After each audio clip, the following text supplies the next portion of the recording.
자, 안녕하세요. 선생님입니다.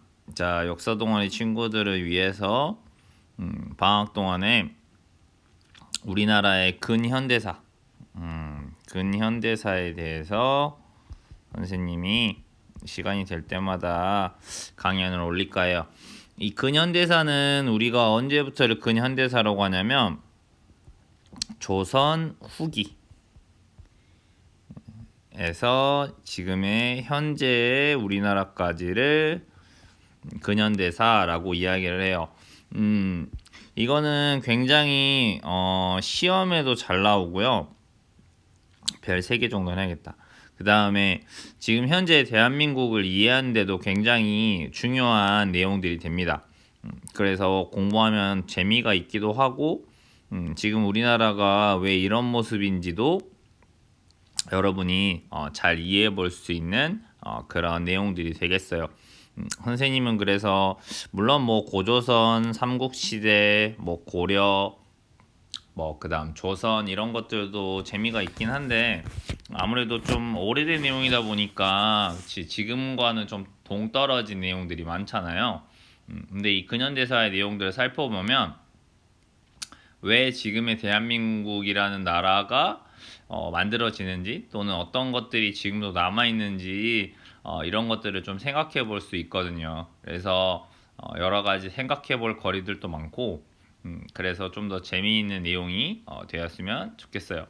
자, 그러면 이 근현대사의 시작을 이해하는 인물은 바로 흥선대원군이라고 하는 인물이라고 바로 볼 수 있겠어요.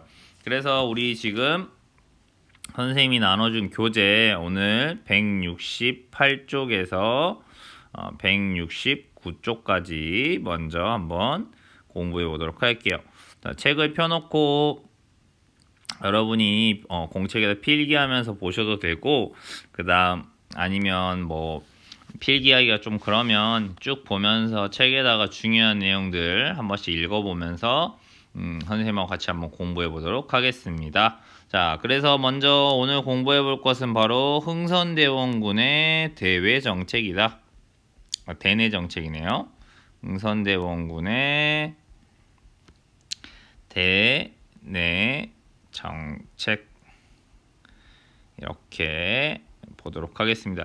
여기서 대내 정책이라는 것은 결국 조선 안에서의 정책을 의미하는 것이겠죠. 반대말로 따지면 대외 정책이 바로 반대로 바깥에 되는 정책이 대외 이렇게 되겠죠. 한자들을 조금 알아놓으면 이런 것들을 좀 이해할 수 있는데요. 자, 그럼 흥선대원군이라는 인물이 등장하게 된 배경부터 먼저 생각을 해보면 흥선대원군은 바로 이 19세기에 등장하게 되는 인물이다. 라고 볼 수 있는 것이죠. 자, 그러면 이 흥선대원군이라는 인물이 왜 중요하게 되는지 이 시대를 이해하시면 이 19세기는 굉장한 혼란의 시기였다라고 이해해 주시면 되겠어요.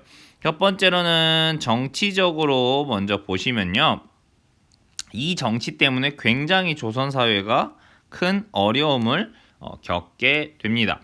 바로 그 시대를 뭐라고 부르냐면 바로 여러분 다 사회 시간에 공부하셨죠. 바로 세도 정치의 시기였다.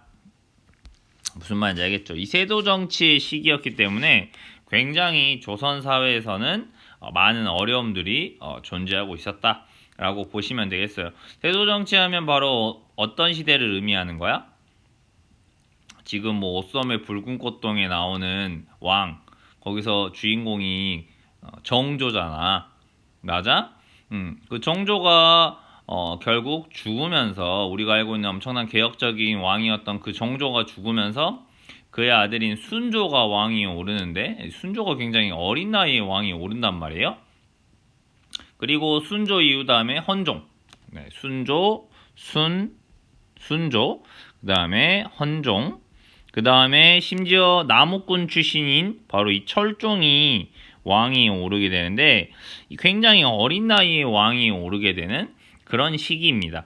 그래서 왕의 힘이 굉장히 약해지다 보니 바로 왕의 외척 가문들이 세도 정치는 바로 이 왕의 외척 부인이거나 이런 가문들이 권력을 독점하게 되는 요 시기를 우리가 세도정치라고 부르는 것이 조선이 굉장히 썩어 들어가기 시작했다. 이런 시기라 볼 수 있죠. 그 다음에 경제적으로 봤을 때는 또 백성들에게 당연히 엄청난 어려움들이 닥쳐오고 있었다라는 것이죠. 결국 외척이 권력을 독점하고 순조, 헌종, 철종 이런 왕들이 결국 제대로 된 왕권을 쓰지 못하면서 그 밑에 있는 이 외척 가문들이 엄청난 부정부패를 저지르게 된다. 그럼 이들은 결국 백성들로부터 엄청난 돈을 뜯어내는 그런 일들을 많이 벌였겠죠. 바로 그 수단으로 삼았던 것이 바로 이 삼정의 문란이다.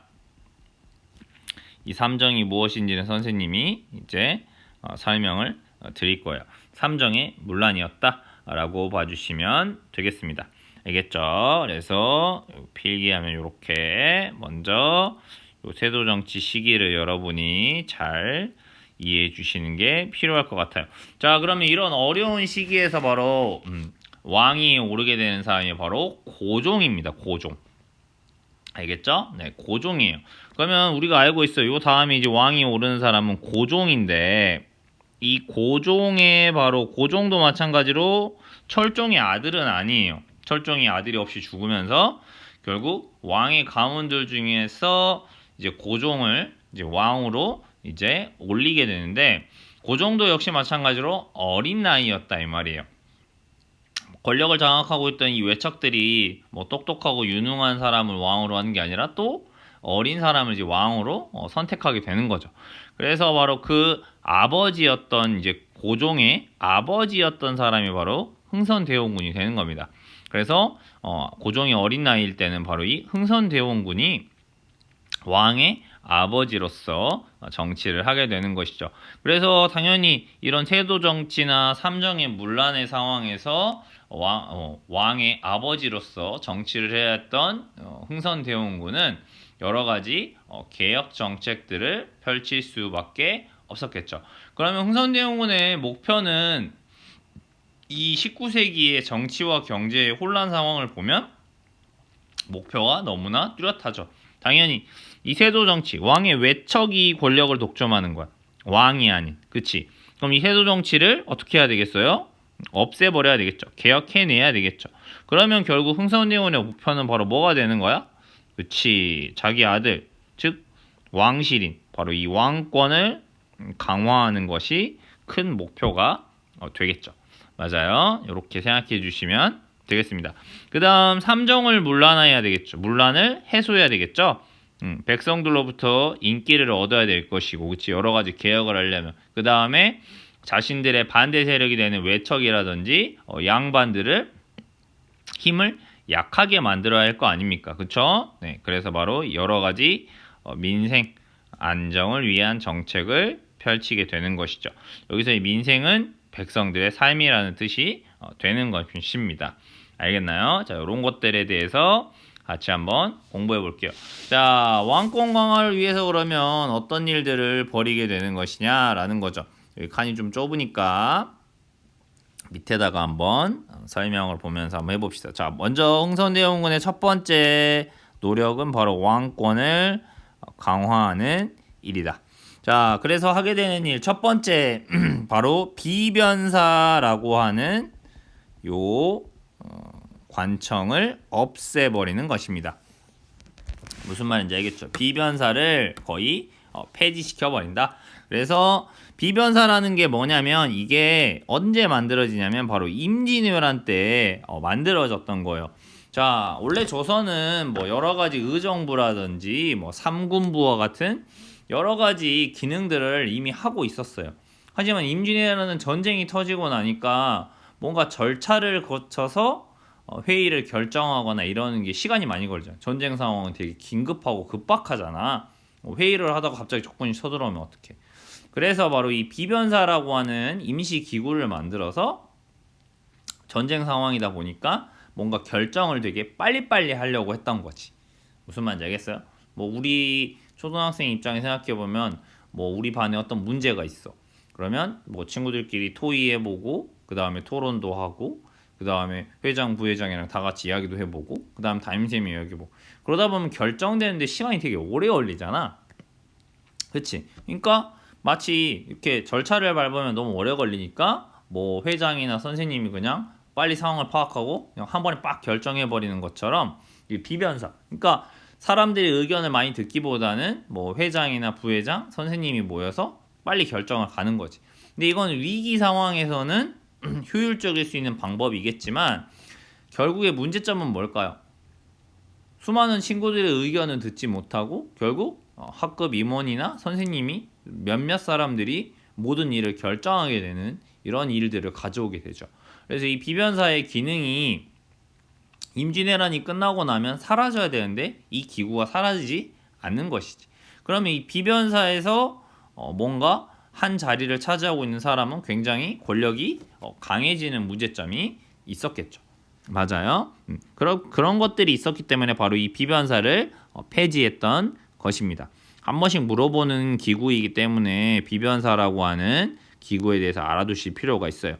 자, 그래서 이 비변사를 없애고 그러면 원래 하던 기능을 잘 할 수 있게 다시 만들어야 되겠죠. 그것이 바로 이제 의정부. 그러니까 비변사에서만 결정하는 게 아니라 이제 행정적인 것은 바로 의정부에서 결정을 해라.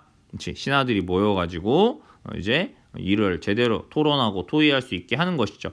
그 다음에 마찬가지로 군사적인 것도 다 비변사에서 결정했는데 이제는 군사 전문가들과 대신들이 모여서 이야기를 의논할 수 있게 하는 이런 삼군부 이런 것들을 다시 부활시켰다라고 봐주시면 되겠습니다. 자, 처음 들어보는 것들이기 때문에 한번 적으면서 알아두실 필요가 있겠죠. 무슨 말인지 알겠죠? 네. 뭐 의정부라고 하는 것은 말 그대로 영의정, 우의정, 좌의정 뭐 이런 높은 신하들이 모여서 회의하는 걸 의정부라고 하는 거고, 그다음에 삼군부는 말 그대로 군자가 들어가잖아. 이제 군자가 들어가면 군사와 관련된 일들이다라고 생각해 주시면 되겠죠. 맞아요. 좋습니다. 자, 이런 것들을 한다는 거죠. 그 다음에 통치 체제를 정비하기 위해서는 법이 중요하겠죠. 그래서 바로 법을 제정해서 책을 만든다. 그래서 대전회통, 그 다음 뭐 육전조례 이런 것과 같은 법령을 정비한다. 알겠죠? 이것은 법. 왜냐하면 이런 게 이제 보기로 나올 수가 있어요. 그렇기 때문에 반드시 한 번쯤은 알아두실 필요가 있습니다. 그리고 169쪽에 보면은 대전회통, 속대전과 대전통편 이후 추가된 각종 법규를 모아서 보완하고 정리한 조선시대의 마지막 통일법전이다.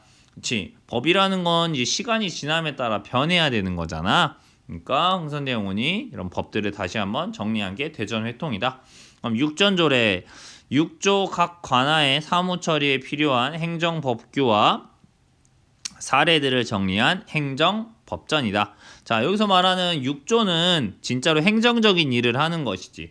예를 들어 보면 우리가 지금 공부하고 있는 뭐 교육부, 그 다음에 여러분 지금 코로나 시국에서 보건복지부에서 코로나와 관련된 각종 일들을 하고 있잖아요. 그 다음에 뭐 질병관리청 뭐 이런 청들이 있잖아요. 그런데도 마찬가지로 법에 따라서 일들을 진행을 해야 되는 거잖아. 그래서 조선도 이제 이런 것들을 통해서 세도 정치에서는 잘 이루어지지 않았던 그런 국가의 기능을 할 수 있게 이런 개혁 정책들을 펼치고 있더라 라는 것들을 봐주시면 되겠습니다. 자, 그 다음이 이제 시험에 단골 메뉴로 나오는 게 바로 왕권을 강화하는 것이니까 뭐겠어요? 바로 이 경복궁을 다시 중건한 것이죠. 자, 경복궁을 중건한 것이다. 그럼 경복궁은 도대체 왜 다시 짓겠어요? 임진왜란 때 경복궁이 어떻게 돼버렸었어요? 불타버렸었잖아요. 기억나요? 네. 경복궁이라는 게 임진왜란 때 불타버리고 흥선대원군이 다시 지을 때까지는 그냥 비어있는 상태로 남아있었단 말이야. 그래서 임진왜란 이후에 대부분 왕들은 바로 창덕궁에서 보통 지냈다. 이렇게 이해해 주시면 되겠어요. 그러면 이 궁궐을 왜 안 짓고 있었겠어요? 다른 왕들도 다 짓고 싶었겠지. 하지만 생각해 보세요. 경복궁 가보시면 엄청 크고 넓잖아요. 이 궁궐을 다시 짓는다. 엄청나게 많은 사람들을 동원해야 될 것이고 굉장히 많은 돈이 들 수밖에 없었겠죠. 하지만 흥선대원군은 왕권 강화를 무엇보다 중요시했던 사람이에요. 그래서 왕실의 권위나 위엄, 우리가 이런 사람이야 라는 것을 보여주기 위해서 바로 이 경복궁을 다시 지으려고 했다는 것이지. 그러면 이제 백성들을 괴롭히지 않고 사용할 수 있는 돈 내에서 지었으면 좋았을 테지만 결국 당연히 돈이 부족하게 되는 것이지. 그래서 바로 공사비를 충당하기 위해서 바로 원납전이라는 것이 원납전이나 바로 또는 당백전이라고 하는 돈을 발행해 버린다 라는 것이죠. 그래서 이런 것들이 바로 이제 경복궁이랬다. 흥선대원군이라는 인물이 개혁 정치를 펼친 것도 있지만 한편으로는 이 왕실, 그러니까 조선 왕족으로서의 분명한 한계를 보여주는 이제 그런 사고 방식이라 볼 수 있겠죠. 원납전이라는 거 설명 보면은 169쪽에 나와 있죠. 스스로 원하여 바치는 돈이라는 뜻이다. 그러니까 스스로 원해서 바치는 돈. 근데 이 돈이 말 그대로 스스로 바치는 게 아니라 거의 강제적으로 징수하게 된다는 거지. 그러면 수많은 백성이나 양반들도 반발을 가질 수밖에 없잖아요. 그 다음에 당백전이라고 하는 돈은 경복궁 중건에 필요한 돈을 마련하기 위해서 발행한 것인데 상평통보, 그러니까 우리가 생각하는 보통 조선에 쓰고 있던 그 엽전 같은 게 상평통보 100개와 맞먹는다 해서 당백전이라고 불렀다. 그러니까 100배의 가치와 맞먹는 고유의 화폐지만 실제 가치는 5, 6배 정도에 불과했다. 당백전이 대량 발행되면서 화폐 가치가 떨어지게 되면서 물가가 크게 오른다는 거지. 예를 들어보면 지금 우리나라에서 제일 비싼 화폐는 5만원권이잖아요. 근데 흥선대원군이 경복궁을 짓는다면서 예를 들면 100만원권을 갑자기 만들어 버리는 거지. 그러면 100만원권이라 해서 좋을 것 같아요? 아니죠. 이 돈이라는 거는 내가 먹을 때 의미가 있어. 뭔가 물건이랑 바꿔 먹을 때 의미가 있는 거잖아. 그치? 그래서 5만원권을 들고 마트에 가서 초코파이를 사면 지금은 뭐 한 200개는 살 것 같은데? 그지? 5만원어치 사면. 근데 갑자기 100만원권이 막 생겨나다 보니까 물건의 가격은 어떨 수밖에 없는 거야? 올라갈 수밖에 없는 거야. 그치? 이게 바로 물가가 오른다는 거지. 그러니까 화폐라고 하는 것을 국가가 양을 잘 조절하는 게 굉장히 중요한데 이렇게 당백전을 무리하게 막 발행하게 되면서 결국 뭔가 조선 사회 국가 재정에도 좀 부담을 주게 되는 이런 일들이 생겨나고 나머지 사람들도 굉장히 반발하겠죠. 그 다음에 또 경복궁을 지으려고 하니까 기둥을 세우려면 엄청 두꺼운 나무가 필요하잖아요. 이런 나무를 구하려고 하니까 구해지겠어요? 조선 사회는 사람들이 겨울철에 어떻게 따뜻하게 지내는 나라였어? 나무를 구해다가 아궁이를 떼는 거잖아. 그렇지? 그러니까 조선 사회 때는 각종 산들이 다 나무가 별로 없는 거예요. 사람들이 다 베어다가 겨울에 추우니까 나무를 뗐을 거니까. 그러면 이제 그런 두꺼운 나무가 남아있기 어려웠겠죠. 그럼 기둥으로 삼을 만한 나무들은 결국 어디에 있을 수밖에 없어? 양반들의 묘지에 있었겠지. 양반들이 자기 조상의 무덤이니까 거기에 있는 나무는 못 베어가겠을 거 아니야. 그지? 근데 흥선대원군은 이제 그런 나무들을 갖고 와서 막 베어버린 다음에 경복궁에 건물 짓는 데 쓰는 거죠. 이런 것들이 또 양반들에게 굉장히 큰 반발을 가져올 수밖에 없었겠죠. 그 다음 또 이제 돈을 지어서 돈을 들여서 공사를 했더니 돈이 부족하니까 이제 백성들도 강제로 동원하게 된다. 그래서 이 경복궁 중건이 결국 양반들의 반발도 사고 그 다음에 백성들에게도 굉장히 비난을 받게 돼서 흥선대원군이 자리에서 물러나게 되는 그런 이유 중에 하나가 결국 되는 것이죠. 알겠나요? 자, 또 한편으로 흥선대원군이 굉장히 왕권 강화를 위해 잘했다고 평가받는 정책이 하나가 있죠. 거기서 시험에 굉장히 잘 나오는 중요한 거 뭐가 빠졌죠? 바로 서원철폐. 이 서원이라고 하는 것을 바로 과감히 없애버렸다라는 것이죠. 무슨 말인지 알겠나요? 전국에 엄청나게 많이 있었는데 몇 개만 남기고 47개 정말로 인정할 수 있는 47개만 남기고 나머지 싹 없애버리는 거예요. 그러면 이 서원도 왜 없애느냐라는 것을 잘 보시면 이 서원에서 자꾸 양반들이 모여가지고 자꾸 지네들끼리 이야기하면서 자꾸 뭔가 잘못된 일들을 많이 하더라. 지네들끼리 모여가지고 뭐 왕도 욕하고 그다음에 또 막 백성들 막 못살게 굴고 뭐 행사만 있으면 막 서원에서 무슨 공자님한테 제사를 지낸다면서 갑자기 오늘 농사하러 가야 되는 백성들 막 다 오라고 해가지고 야 니네 여기다 절해야지 그리고 공자님한테 바칠 거 하나씩 갖고 와 이런 식으로 이제 하다 보니까 굉장히 서원이 문제가 되었다라는 것을 생각해 볼 수 있어요. 백성들의 입장에서 정말 미칠 노릇이죠. 뭐 공자님이 우리한테 밥을 먹여줘요? 아니잖아요. 내가 할 일을 해야 되는데 뭐 일을 못하고 강제로 동원된다. 그 다음에 또 많은 불만을 삼았던 것 중에 하나가 이 서원은 결국 세금을 내지 않아. 그러니까 서원이 가지고 있는 땅이라든지 이런 것들은 세금을 안 내. 그러니까 이제 양반들 중에서 머리 쓰는 애들은 자기의 재산 중에서 세금 내기 싫으면 이거를 서원에다 기부하는 척을 하면서 이제 세금을 빼먹는 거지.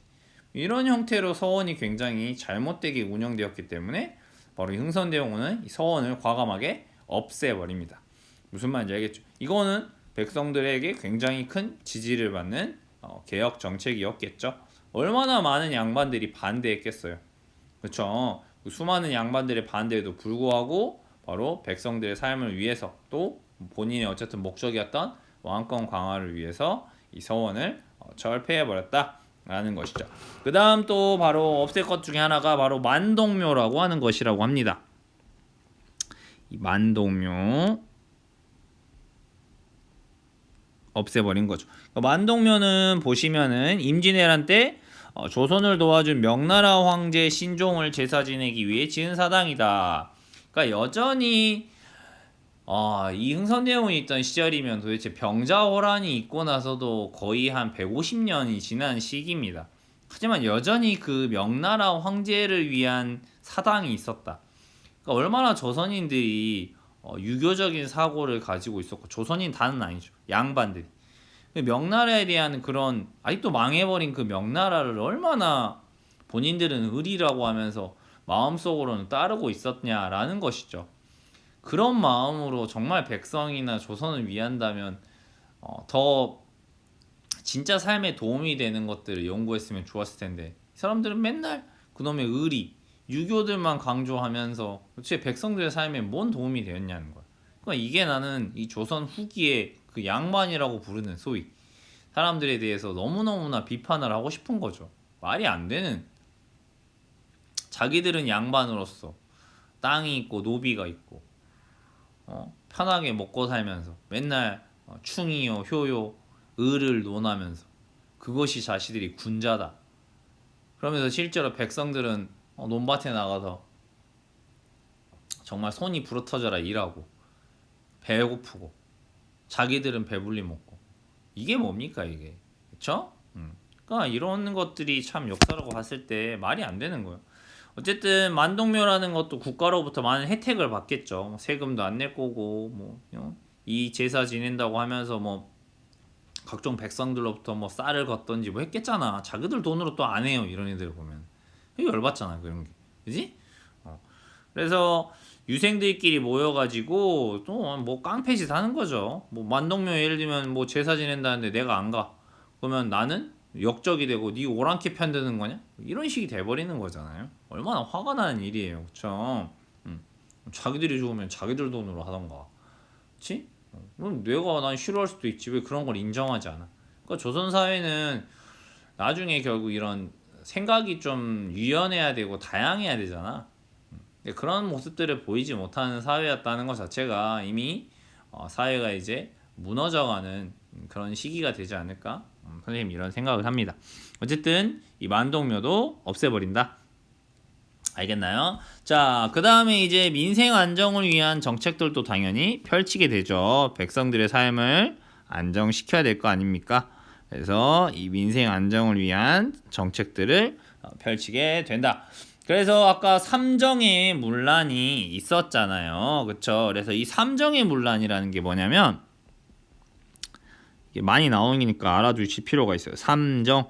이제 세 가지와 관련된 건데 이게 특히 백성들의 삶을 괴롭혔다. 첫 번째는 전정인데요. 이 전정은 뭐와 관련된 거냐면 토지. 땅이랑 관련된 거예요. 토지. 그러니까 이것도 굉장히 부정부패가 심했을 거고. 그렇지? 두 번째로는 뭐냐면 군정. 이거 군정이 아니라 군정이야. 군대. 군대와 관련된 세금인 거지. 군대를 가야 되는 사람이냐, 가지 않느냐. 그렇지. 이 군대와 관련된 거. 세 번째로는 이제 환국이라고 하는 제도가 있었는데 이 제도가 또 백성들을 엄청나게 괴롭히게 된 것이다. 그래서 이 세 가지를 결국 백성들을 위해서 안정시키기 위한 노력을 기울이게 되는 것이죠. 첫 번째는 이제 이 전정에서는 바로 양전 사업이라는 것을 한다.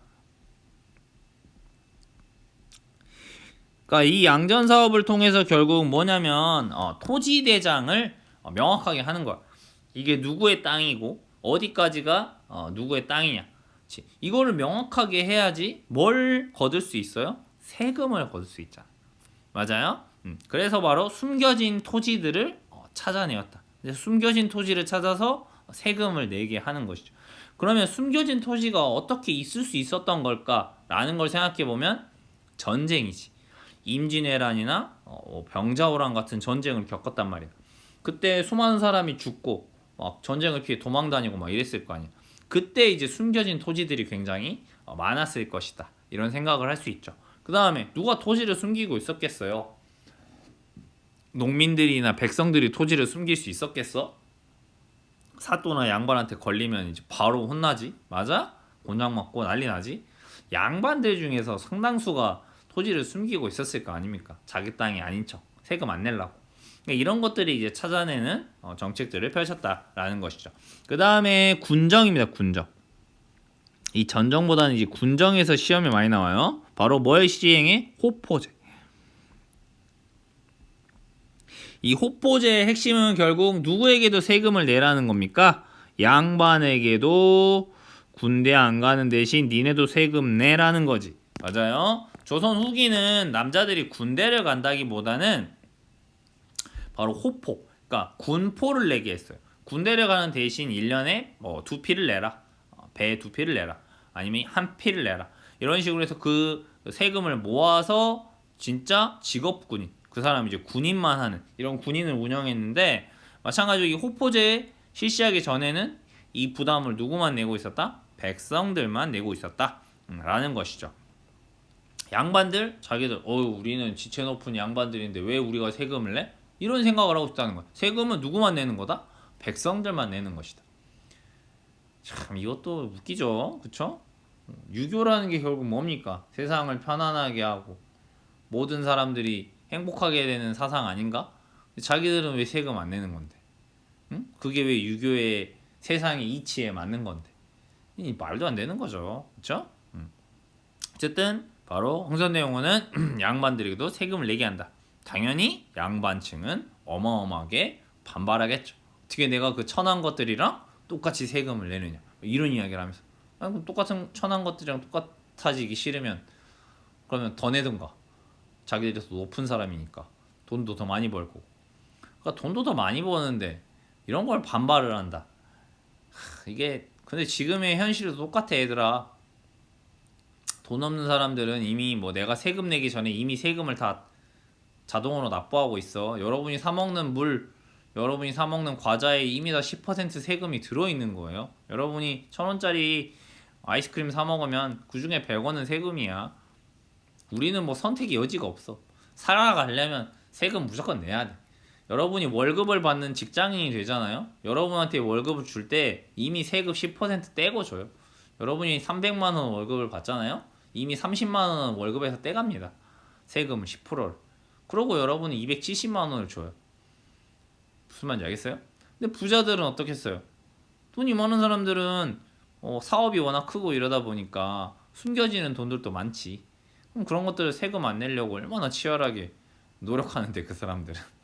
그지? 돈이 많은 사람들이 더 세금 내기 싫지. 뭐 인간이란 그런 거니까 뭐 그럴 수 있는데 어쨌든 이런 것들을 국가에서 잘 잡아내야 되겠죠. 맞아요. 네. 그다음 세 번째로는 이제 환곡이라고 하는 것이에요. 이게 가장 백성들을 정말 힘들게 했다고 하는 것이 바로 이 환곡제도입니다. 갑자기 왜 이게 안 먹지? 환곡제도. 자, 이 환곡제도 마찬가지로 보고 싶으면 영화 군도라는 영화를 한 번쯤 시청해 보는 걸 추천드리는데 이 환곡이 원래는 좋은 의미로 시작했던 거예요. 환곡. 이 환곡은 뭐냐면 백성들한테 굶주리는 백성들한테 쌀을 빌려주고 다시 받는 이런 겁니다. 그러니까 왜냐면 이제 뭐 가을에 거뒀던 곡식이 봄이 되면 다 떨어질 수 있잖아. 그러면 굶어 죽을 수 있으니까 이 곡식을 이제 빌려주는 거였어요. 하지만 이 양반이라든지 사또라든지 못된 관리들이 이 환곡을 통해서 백성들한테 엄청나게 많은 이득을 취하는 거지. 뭐 모래나 겨, 막 돌멩이 막 이런 걸 섞어가지고 양을 부풀려서 빌려줘. 그 다음에 나중에 되돌려 받을 때는 그런 것들 없이 깨끗한 쌀을 받는 거지. 그럼 얼마나 많이 남을 거야. 무슨 말인지 알겠지? 뭐 이런 형태. 그 다음 고리대금업. 빌려준 거는 쌀 한 가만인데 갚을 때는 두 가만으로 갚으라 그래. 뭐 엄청나게 그러면 부담되는 거잖아. 근데 백성들 입장에서는 울며 겨자 먹기로 빌려갈 수밖에 없지. 왜? 이거라도 안 빌리면 굶어 죽으니까. 그래서 하나 빌려갔는데 두 개가 되고, 두 개 또 못 갚으면 네 개가 되고, 네 개가 또 여덟 개가 되고, 두들겨 맞고, 심지어 자기 자식을 판다든지 이런 일들까지 있었다라는 기록들이 있으니까 얼마나 이 황곡이 백성들을 어렵게 했냐라는 것이죠. 그래서 이 황곡 제도를 결국 사창 제도라고 하는 것으로 바꾸게 된다. 알겠죠? 그래서 마을 단위로 사창을 설치하고 향촌에서 그래도 제일 도덕적으로 덕망 있고 경제적으로 여유 있는 사람이 운영하고 그래서 농민들의 부담을 줄여주기 위해서 노력했다. 이렇게 봐주시면 되겠습니다. 알겠나요? 자, 하지만 흥선대원군 아까 왕은 아니고 어쨌든 왕의 아버지였죠. 네, 그래서 흥선대원군이 이런 개혁 정치들을 펼쳐서 병 들어가고 무너져가던 조선 사회를 살려보고자 하였으나 결국 흥선대원군 자체의 인물도 결국 분명한 한계점을 가지고 있었다. 바로 뭐예요? 이 사람도 양반이고 이 사람도 결국 조선의 왕실을 위한 사람이었죠. 진정한 백성을 위한다기보다는 이 조선을 지켜야 하는 이유가 백성들 때문이 아니라 바로 자신들의 왕가와 이 조선 사회가 유지가 돼야 자기들도 지배를 할 수 있는 그런 상황이었기 때문이라는 거죠. 그래서 결국 수많은 양반들의 반대를 살 수밖에 없는 정책들이 있겠죠. 양반의 반대를 사는 거 뭐겠어요, 결국? 뭐겠어요, 결국? 뭐 원납전이나 당백전 이런 것들. 경복궁 중건하는 거. 양반들로부터 많은 반발. 서원철폐라든지 그치 만동묘를 없애버렸다. 엄청나게 양반들한테 반발을 사는 일들이잖아. 그치? 그 다음에 양전섭 양반들이 숨겨놨던 토지 찾아서 세금 내라고 하니 양반들 반발해. 마찬가지로 호포제 양반들한테 안 내던 세금 내라고 해. 이런 것들이 원인이 되어서 결국 굉장히 양반들 사회에서 비판을 받게 되면서 결국 이 정치에서 물러나게 되는 것입니다. 그래서 결국 누가 최익현이라는 인물이 결국 상소를 올린다. 그래서 탄핵 상소다. 즉 이 내용은 뭐야? 흥선대원군 당신 왕도 아닌데 왜 계속 정치하고 있는 거야? 응? 지금 고종이 이제 커가지고 고종 왕이 직접 정치를 할 수 있는 거 아닙니까? 이제는 정치에서 물러나십시오 라고 하는 것을 올리게 되면서 결국 흥선대원군이 이제 왕이라기보다는 이 정치에서 물러나게 되고 고종이 직접 정치를 하게 되는 것이라 볼 수 있겠습니다. 알겠죠? 이 최익현이라는 인물 알아두실 필요가 있습니다. 최익현이라는 인물 여기서 보면 양반이죠. 굉장히 보수적인 양반이란 말이야. 유교 사회를 중요시하는. 그래서 최익현은 나중에 이 개항에 대해서 굉장히 반대한다. 또 이 개항의 반대 입장에서는 흥선대원군하고 또 입장이 또 비슷해. 그 다음 나중에는 이제 일본의 침략에 맞서서 뭐 을사, 의병이라든지 이런 것들이 일으켰던 인물이 또 최익현이 되겠습니다. 그러니까 최익현은 비록 양반이긴 하고 또 양반으로서의 이런 조선 사회의 개혁을 반대하는 것도 분명히 있지만 나중에는 또 한편으로는 일본에게 맞서 싸우는 이런 모습도 보여준다. 그러니까 인물을 꼭 나쁜 놈, 좋은 놈 이렇게만 바라볼 게 아니라 한 인물 내에서도 굉장히 좋은 점과 나쁜 점, 또 그 당시 시대적 상황이나 그 사람이 처한 신분이나 뭐 여러 가지 상황을 보면 또 왜 그런 선택을 할 수밖에 없었는지 이런 것들을 여러분이 좀 다양한 각도에서 살펴볼 필요가 있는 것 같아요. 우리 역시 현대 사회를 살아가면서 수많은 고민을 해야 되고 똑같은 문제인 것처럼 보이지만 내가 처한 상황에 따라서 굉장히 다르게 행동해야 될 때도 있는 거니까요. 맞아요. 네, 좋습니다. 그 다음 밑에 있는 핵심 개념 확인하기 169쪽 5개 손 가려놓고 한번 해볼까? 이렇게 복습을 해줘야 돼. 고종이 즉위하면서 국정을 운영한 땡땡땡땡군은 왕권 강화 민생 안정을 위한 개혁을 추진하였다. 누구야? 고종의 아버지였던 흥선대원군. 1번. 2번. 흥선대원군은 땡땡사를 폐지하고 의정부와 삼군부의 기능을 부활시켰다. 아까 뭐였죠? 비변사. 기억 안 나면 다시 한번 별표 쳐놓고 나중에 외워봐야 되는 거야. 3번. 흥선대원군은 양반에게도 군포를 부과하는 게 뭐였어? 아까? 호포제였지. 기억 안 나면 다시 한번 봐야 돼. 흥선대원군은 황국의 폐단을 해결하기 위해서 뭘 실시한다? 사창제였잖아요. 누구의 상소를 계기? 최익현의 상소지.